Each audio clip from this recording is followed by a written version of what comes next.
நற்செய்தி வாசகம். கிழக்கிலும் மேற்கிலுமிருந்து பலர் விண்ணரசின் பந்தியில் அமர்வர். மத்தேயு எழுதிய தூய நற்செய்தியிலிருந்து வாசகம். அதிகாரம் 8, இறை திருவசனங்கள் 5 முதல் 11 முடிய. அக்காலத்தில் இயேசு கப்பர்நாகுமுக்கு சென்றபோது நூற்றுவர் தலைவர் ஒருவர் அவரிடம் உதவி வேண்டி வந்தார். ஐயா, என் பையன் முடக்குவாதத்தால் மிகுந்த வேதனையுடன் படுத்து கிடக்கின்றான் என்றார். இயேசு அவரிடம், நான் வந்து அவனை குணமாக்குவேன் என்றார். நூற்றுவர் தலைவர் மறுமொழியாக, ஐயா, நீர் என் வீட்டிற்குள் அடியெடுத்து வைக்க நான் தகுதியற்றவன். ஆனால் ஒரு வார்த்தை மட்டும் சொல்லும், என் பையன் நலமடைவான். நான் அதிகாரத்துக்கு உட்பட்டவன்.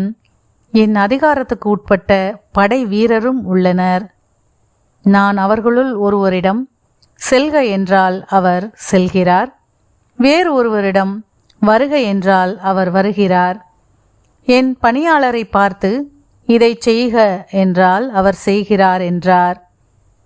இதை கேட்டு இயேசு வியந்து தம்மை பின்தொடர்ந்து வந்தவர்களை நோக்கி, உறுதியாக உங்களுக்கு சொல்கிறேன், இஸ்ரேலர் யாரிடமும் இத்தகைய நம்பிக்கையை நான் கண்டதில்லை. கிழக்கிலும் மேற்கிலும் இருந்து பலர் வந்து ஆபிரகாம், ஈசாக்கு, யாக்கோபு ஆகியோருடன் விண்ணரசின் பந்தியில் அமர்வர் என்றார். ஆண்டவரின் அருள்வாக்கு.